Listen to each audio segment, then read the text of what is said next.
உதகையில் அரசு மருத்துவக் கல்லூரி மருத்துவமனையை திறந்து வைத்தார் முதலமைச்சர் மு.க. ஸ்டாலின்.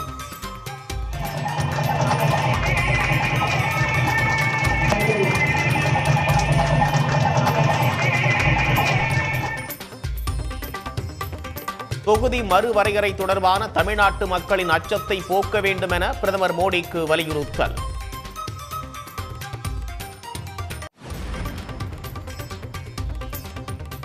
புதிய பாம்பன் பாலத்தை திறந்து வைத்தார் பிரதமர் மோடி.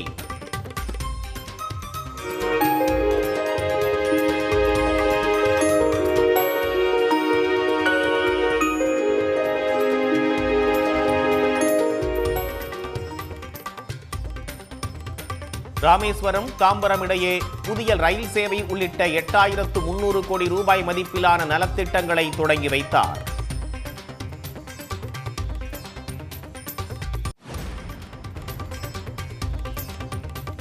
பிரதமர் திறந்து வைத்த புதிய பாம்பன் பாலத்தில் முதல் நாளே பழுது. கப்பல் செல்வதற்காக உயர்த்தப்பட்ட செங்குத்து பாலத்தை மீண்டும் இறக்கும் போது தொழில்நுட்ப கோளாறு.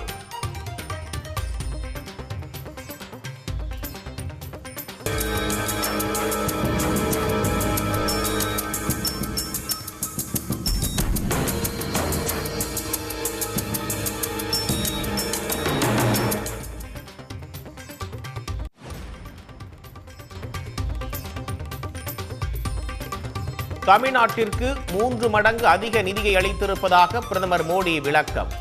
அதிக நிதி கொடுத்த போதும் சிலர் அழுது கொண்டிருப்பதாக விமர்சனம்.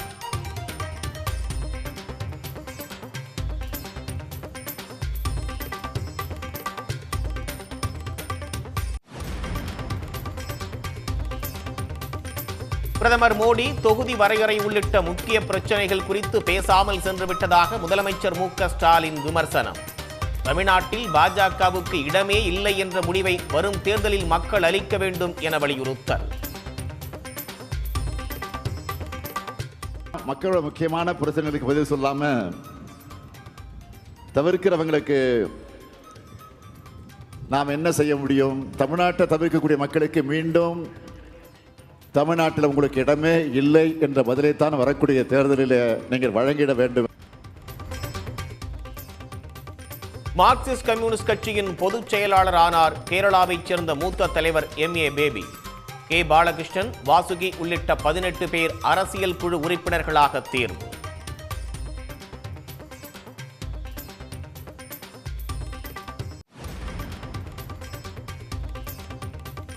இலங்கை சிறையில் இருந்த தமிழ்நாடு மீனவர்கள் 14 பேர் விடுதலை. பிரதமர் மோடி வருகையொட்டி நல்லெண்ண அடிப்படையில் நடவடிக்கை.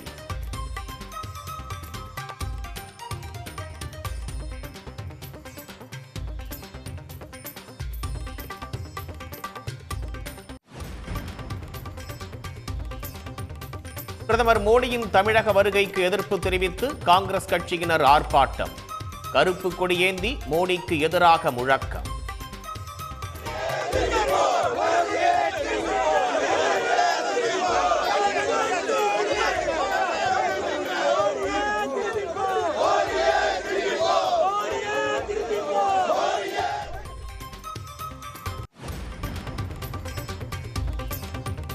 வங்கக்கடல் பகுதியில் 48 மணி நேரத்தில் குறைந்த காற்றழுத்த தாழ்வு பகுதி உருவாக வாய்ப்பு.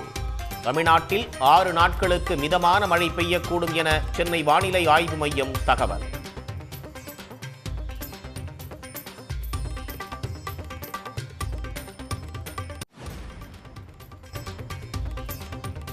நேற்று விலக்கு தந்தால்தான் பாஜகவுடன் கூட்டணி என்று அறிவிக்க தயாரா?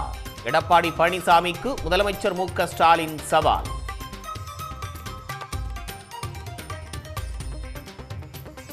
எடப்பாடி பழனிசாமி அவர்களே, பாஜக கூட கூட்டணி இருக்கு இல்லைன்னு மாத்தி மாத்தி பேசுற உங்களுக்கு நான் இந்த மேடையிலிருந்து சவால் விடுறேன். தமிழ்நாட்டு மாணவ செல்வங்கள் மீது உங்களுக்கு துளியாவது அக்கறை இருந்தா பாஜக கூட்டணிக்கு போறதுக்கு முன்னாடி நீட் விலக்கு தந்தாதான் கூட்டணின்னு வெளிப்படையா அறிவிக்க தயாரா? கொளுத்தும் வெயிலுக்கு கொடிவேரி அணையில் தஞ்சம் புகுந்த சுற்றுலா பயணிகள். அருவி போல கொட்டும் தண்ணீரில் ஆனந்தமாக குளித்து மகிழ்ச்சி.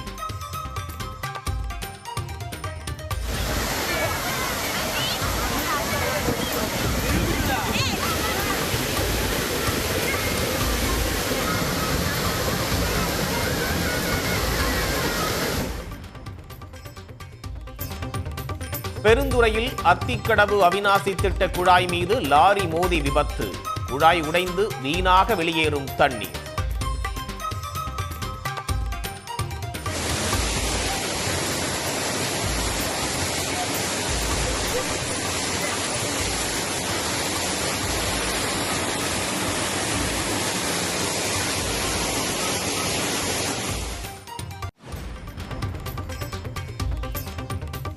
அதிமுகவை மிரட்டி பாஜக கபலீகரம் செய்வதாக முத்தரசன் குற்றச்சாட்டு. டெல்லிக்கு ஓடும் அதிமுக தலைவர்கள் அக்கட்சியை சிறுமைப்படுத்துவதாக கார்த்தி சிதம்பரம் விமர்சனம்.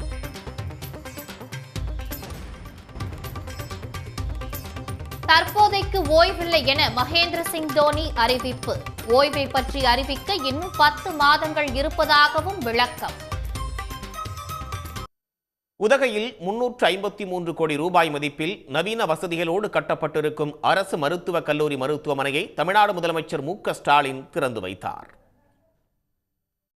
நீலகிரி மாவட்டத்தில் அரசு மருத்துவக் கல்லூரி மருத்துவமனை திறக்க வேண்டும் என்பது அப்பகுதி மக்களின் நீண்ட கால கோரிக்கையாகும். இதனை ஏற்று 2022ஆம் ஆண்டு மருத்துவமனை கட்டுவதற்கான பணிகள் தீவிரமடைந்தன.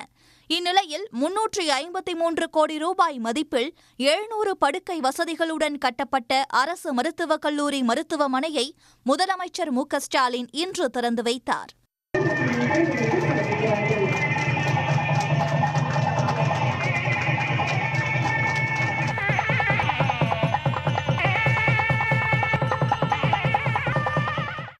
நாற்பது ஏக்கர் பரப்பளவில் 3,20,000 சதுர அடியில் பிரம்மாண்டமாக இந்த மருத்துவமனை கட்டப்பட்டுள்ளது. சிம்லாவுக்கு அடுத்தபடியாக மலை பிரதேசத்தில் மிகப்பெரிய மருத்துவமனை உதகையில்தான் கட்டப்பட்டுள்ளது குறிப்பிடத்தக்கது.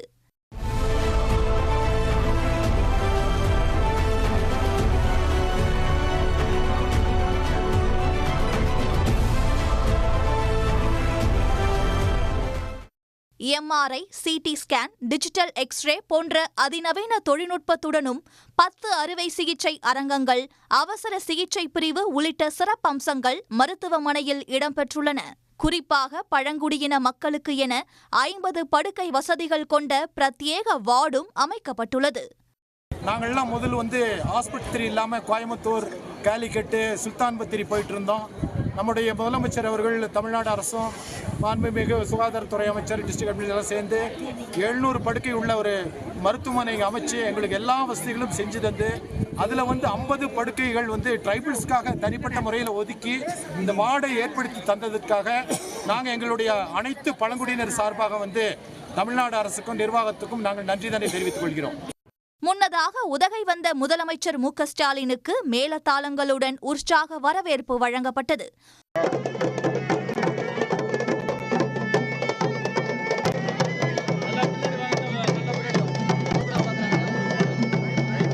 தொடர்ந்து பழங்குடியின மக்கள் பாரம்பரிய நடனமாடி முதலமைச்சரை வரவேற்றனர்.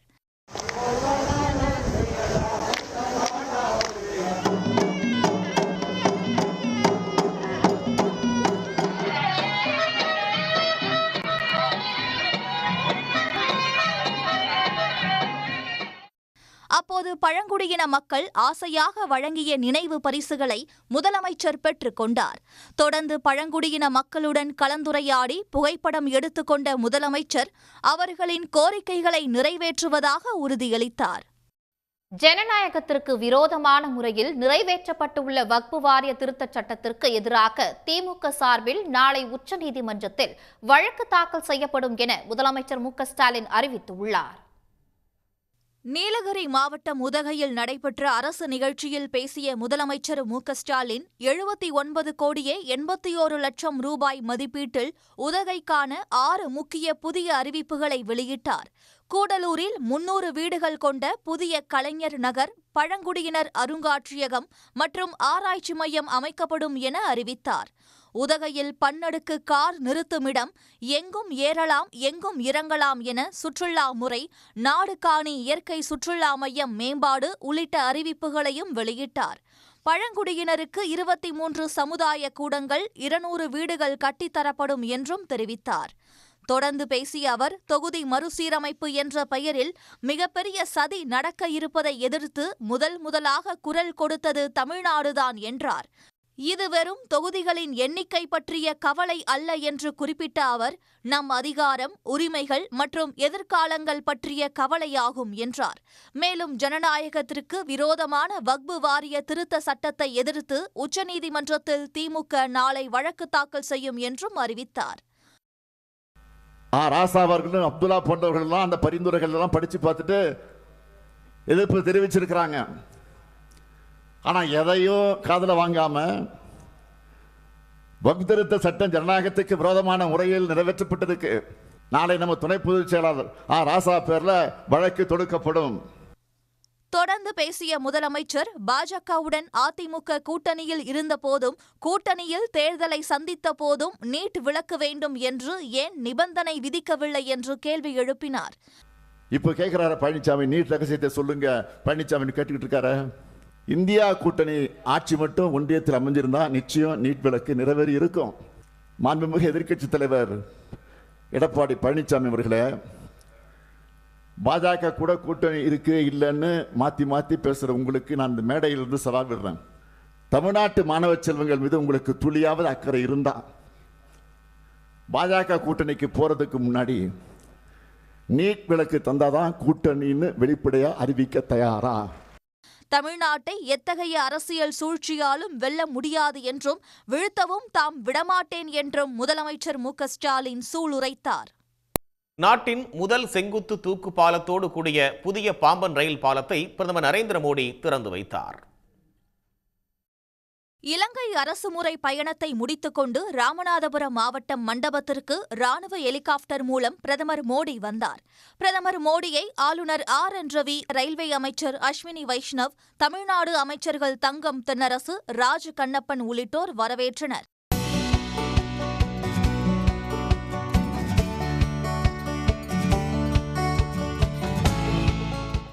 மண்டபத்தில் இருந்து பாம்பனில் அமைக்கப்பட்டிருந்த மேடைக்கு சென்ற பிரதமர் மோடி, தமிழர்களின் பாரம்பரியத்தை பறைசாற்றும் வேட்டி சட்டையுடன் ரிமோட் மூலம் பாலத்தை திறந்து வைத்தார். தொடர்ந்து பிரதமர் மோடி கொடியசைத்ததும் பாம்பனில் இருந்து தாம்பரத்திற்கு இயக்கப்படும் தினசரி ரயில் பாலத்தின் மீது கடந்து சென்றது. இதன் பிறகு 27 மீட்டர் உயரம், 77 மீட்டர் நீளம் கொண்ட 650 டன் எடை கொண்ட பாலம் மேல் நோக்கி தூக்கியது. அப்போது கடற்படை கப்பல் பாலத்தை கடந்து சென்றது.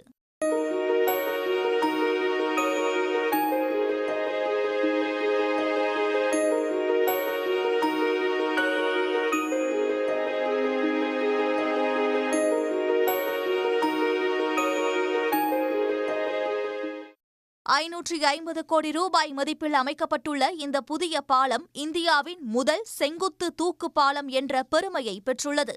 புதிய ரயில் பாலம் 2078 மீட்டர் நீளமும் கடல் மட்டத்தில் இருந்து 6 மீட்டர் உயரமும் கொண்டுள்ளது.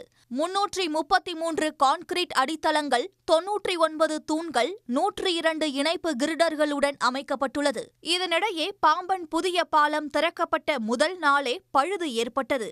கப்பல் செல்வதற்காக உயர்த்தப்பட்ட செங்குத்து பாலத்தை மீண்டும் இறக்க முயன்றபோது தொழில்நுட்ப கோளாறு ஏற்பட்டதால் 1 மணி நேரத்திற்கு மேலாக தாமதம் ஏற்பட்டது.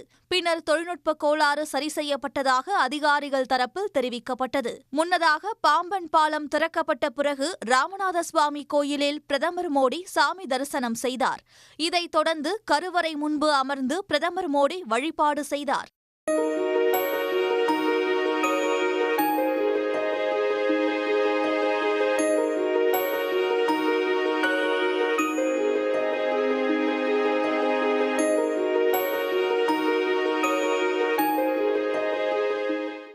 பிரதமர் மோடிக்கு கோவில் நிர்வாகம் சார்பில் பூரண கும்ப மரியாதை வழங்கப்பட்டது. முந்தைய காங்கிரஸ் ஆட்சியில் தமிழ்நாட்டுக்கு ஒதுக்கப்பட்டதை விட தங்களின் ஆட்சியில் 3 மடங்கு நிதி வழங்கப்பட்டு உள்ளதாக பிரதமர் நரேந்திர மோடி தெரிவித்துள்ளார். ராமேஸ்வரத்தில் நடைபெற்ற விழாவில் பங்கேற்ற பிரதமர் மோடி ராமேஸ்வரம் தாம்பரம் இடையேயான ரயில் சேவையை தொடங்கி வைத்தார். அத்துடன் 8300 கோடி ரூபாய் மதிப்பிலான சாலை திட்டங்களையும் துவக்கி வைத்து உரையாற்றினார். இந்திய தொழில் வளர்ச்சிக்கு தமிழ்நாட்டின் பொருளாதாரம் மிக அதிகளவு உதவி இருக்கிறது என்று குறிப்பிட்ட பிரதமர் மோடி வளர்ச்சியடைந்த பாரதம் என்ற தொலைநோக்கு பயணத்தில் தமிழ்நாட்டின் பங்கு மிகப்பெரியது என்றும் பாராட்டினார்.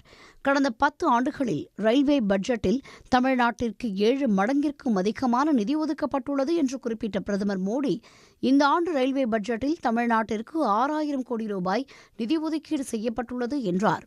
காங்கிரஸ் ஆட்சியை விட தற்போதைய பாஜக ஆட்சியில் தமிழ்நாட்டிற்கு 3 மடங்கு நிதி ஒதுக்கப்பட்ட போதும் சிலர் அழுது கொண்டிருப்பதாகவும் பிரதமர் விமர்சித்தார். तमिलनाडु का इंफ्रास्ट्रक्चर भारत सरकार की प्रायोरिटी है। बीते 1 दशक में तमिलनाडु का रेलवे बजट 7 टाइम्स से ज्यादा इंक्रीज किया गया है। इसके बावजूद भी कुछ लोगों को बिना कारण रोते रहने की आदत है, वो रोते रहते हैं। தமிழ் மொழியை உலகம் முழுவதும் கொண்டு செல்லும் முயற்சிகளை ஒன்றிய அரசு மேற்கொண்டு வருவதாகவும் பிரதமர் குறிப்பிட்டார். ஏழை மாணவர்கள் எளிதாக படிக்க வேண்டும் என்பதற்காகவே மருத்துவ படிப்பை தமிழில் கொண்டு வர வேண்டும் என்று தமிழ்நாடு அரசை வலியுறுத்துவதாகவும் மோடி தெரிவித்தார். நிகழ்ச்சியில் ஆளுநர் RN ரவி, ஒன்றிய அமைச்சர்கள் அஸ்வினி வைஷ்ணவ், எல் முருகன், தமிழ்நாட்டு அமைச்சர்கள் தங்கம் தென்னரசு, ராஜகண்ணப்பன், நாடாளுமன்ற சட்டமன்ற உறுப்பினர்கள் உட்பட ஏராளமானோர் பங்கேற்றனர். அதிமுக பாஜக கூட்டணி அமைக்கும் முயற்சிகள் நடைபெற்று வரும் நிலையில் சென்னையில் உள்ள தனியார் விடுதியில் நிர்மலா சீதாராமனை செங்கோட்டையன் சந்தித்து பேசியதாக தகவல் வெளியாகியுள்ளன.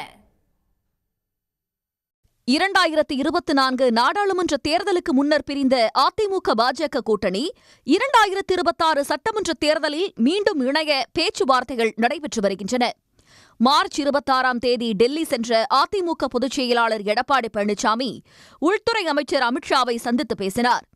இதுகுறித்து பேட்டியளித்த அமித்ஷா அதிமுக பாஜக இடையே கூட்டணி பேச்சுவார்த்தை நடப்பதாக கூறினார். தொடர்ந்து ஏப்ரல் 10ஆம் தேதி தமிழ்நாட்டுக்கு வருகை தரும் அமித்ஷா கூட்டணி கட்சி தலைவர்களை சந்தித்து ஆலோசனை நடத்தவுள்ளதாக தகவல்கள் வெளியாகியுள்ளன. இந்நிலையில் சென்னையில் உள்ள தனியார் நட்சத்திர விடுதியில் ஒன்றிய நிதியமைச்சர் நிர்மலா சீதாராமனை அதிமுக மூத்த நிர்வாகி செங்கோட்டையன் சந்தித்து ஆலோசனையில் ஈடுபட்டதாக தகவல்கள் வெளியாகியிருக்கின்றன. கூட்டணி அமைக்கும் முயற்சிக்கு வலு சேர்க்கும் நோக்கத்தில் சந்திப்பு நடைபெற்றதாக கூறப்படுகிறது. அதிமுகவை மிரட்டி பாஜக கபளீகரம் செய்வதாக திமுக கூட்டணி கட்சிகள் குற்றம் சாட்டியுள்ளன. இது தொடர்பாக இந்திய கம்யூனிஸ்ட் மாநில செயலாளர் முத்தரசன், காங்கிரஸ் MP கார்த்தி சிதம்பரம் ஆகியோர் தெரிவித்த கருத்துக்களை பார்க்கலாம்.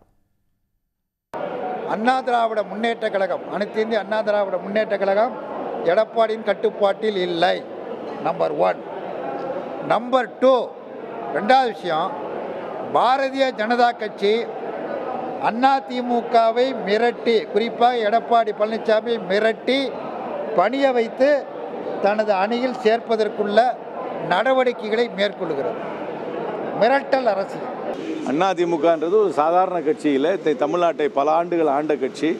ஆளுமை மிக்கவர்கள் அந்த கட்சிக்கு தலைமை தாங்கினார்கள். அந்த கட்சியோடு யாராவது கூட்டணி வைக்க வேண்டும் என்றால் அந்த கட்சியை நாடிதான் வந்த காலம் போய் இப்பொழுது அவர்கள் ஓடி ஓடி டெல்லிக்கு சென்று கூட்டணி வைக்கிறார்கள். அது மட்டுமல்ல, அந்த டெல்லியில் இருக்கும் பாஜகவுடைய தலைமை அவர்களுடைய நம்பர் 2, நம்பர் 3, நம்பர் 4 கூட நேரடியாக கூப்பிட்றாங்க. முன்னாடியெல்லாம் யாரையாவது அந்த கட்சி தலைமைக்கும் பேச்சுவார்த்தை நடத்த யாரை டெசிக்னேட் பண்ணுவாங்க. இப்பொழுது அவர்களே தீர்மானிக்கிறார்கள் யாரை கூப்பிட வேண்டும் என்று.